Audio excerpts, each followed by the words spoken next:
Okay, so assuming that I can add properly while I'm on the board, here are the frequencies for the class.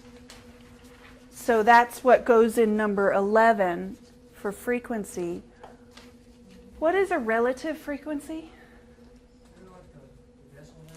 Yeah, you're going to turn them into percentages.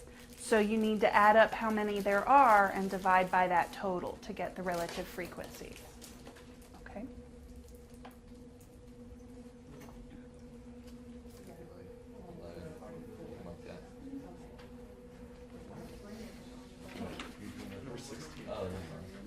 Okay, so I've rounded a lot, and I put those relative frequencies up there.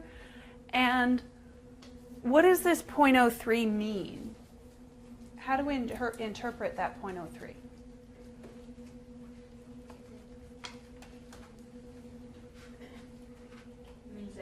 it mean that 3% got, what is that representing? They left, yeah, 3% of them left? No. 3% of them left, not what we're talking about. This is 3% of the time that we did these experiments, we got 3 leaving. Does that make sense? So this 10% here, this is saying 10% of the time in our experiments, we got 6 leaving. Okay? Does that make sense? Now notice that these numbers, these are probabilities, right? They satisfy the rules of probabilities. What are the rules of probabilities? Yeah, it's got to add up to 1, and what's the other rule? Yeah, the probabilities are between 0 and 1. So no negative, no numbers bigger than 1. So I think because of the rounding, they may not actually add up to 1, but if we had put the exact numbers down, it would add up to 1, right? And these numbers are between 0 and 1. So these satisfy the rules of probability. And what do we have? We have a list of possible outcomes for X and a list of how likely each of those outcomes are. This is a probability, what's the word I'm looking for? A list of outcomes and a list of the probabilities. Distribution. It's a probability distribution. And specifically, it's an empirical probability distribution. What does the word empirical mean?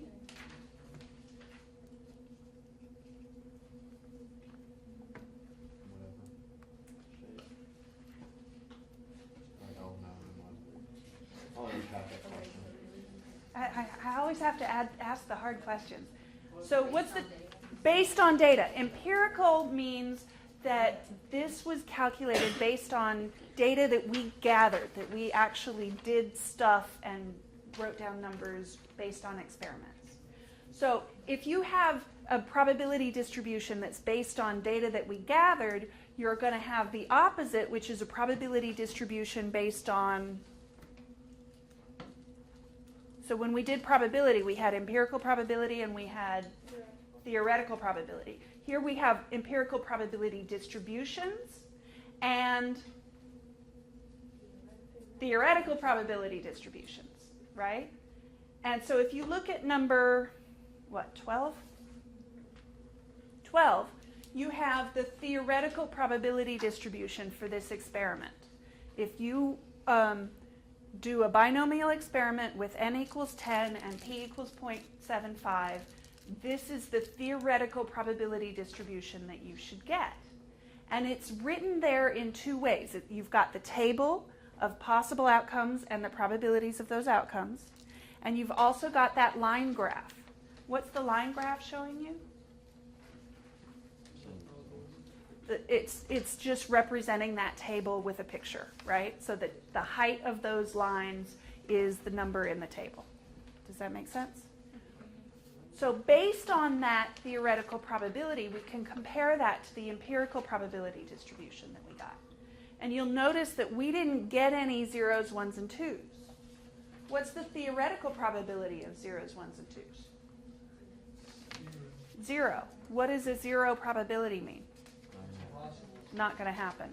Now, this is actually 0.000, which is implying that if we went enough decimal places, there would be something that was not zero, right? But still, that's really, really small probability. Does that make sense? And if you look at the probability of a 7, what is the theoretical probability of a 7?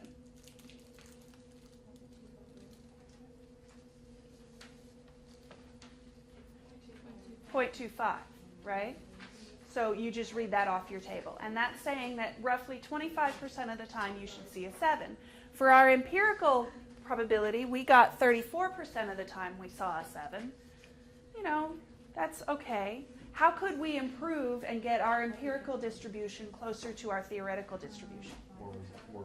More trials, right? If I did, each of you did 10 trials instead of 10 experiments, instead of 4 experiments, then we could probably get closer, right? But that would take a lot of time, so we're not going to do that, okay? So I'm going to get quiet again and let you finish out the rest of that handout, and wave me over if you have any questions.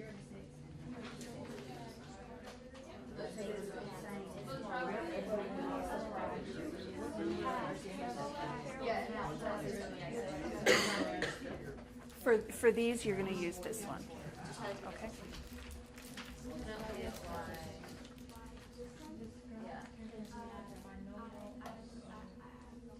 As you increase the trials, you get closer to probabilities.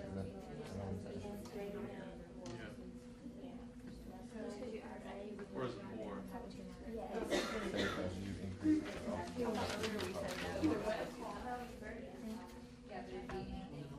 You're good?